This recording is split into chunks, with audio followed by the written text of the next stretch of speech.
โอเคนะสบายดีเนาะสบายดีตอนเสาร์พี่น้องนี่กะเห็นดูทีมงานฉีดยาเนาะอยู่ทางหลังฉีดยาคู่มือเนาะพี่น้องเนาะแบบเฮาฉีดยาตลอดเลยเห็ดเวียกแบบนี้เลยเนาะก็เมื่อยพี่น้องเขาสิพักกะ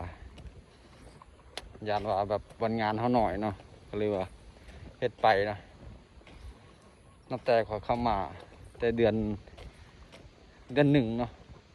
เดือนหนึ่งค่อยกะมาทันพักเลยเนาะเดือนสองเขาเดือนสามกะบ่ได้พักเนาะแต่ว่าเงินเก็บบ่มีพี่น้อง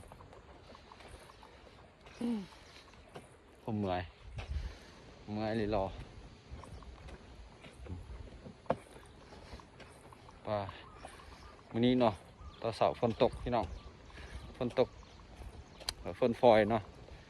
เพราะว่าฝนตกแห้งวันนี้เนาะแต่ว่าจังมันจะบอเนาะตอนนี้ก็7 โมง 8 โมงแล้วเนาะฝนเสาร์ตกแล้วถ้าว่าฝนตกเนี่ยก็บ่ได้เฮ็ดเวียกเนาะเพราะว่า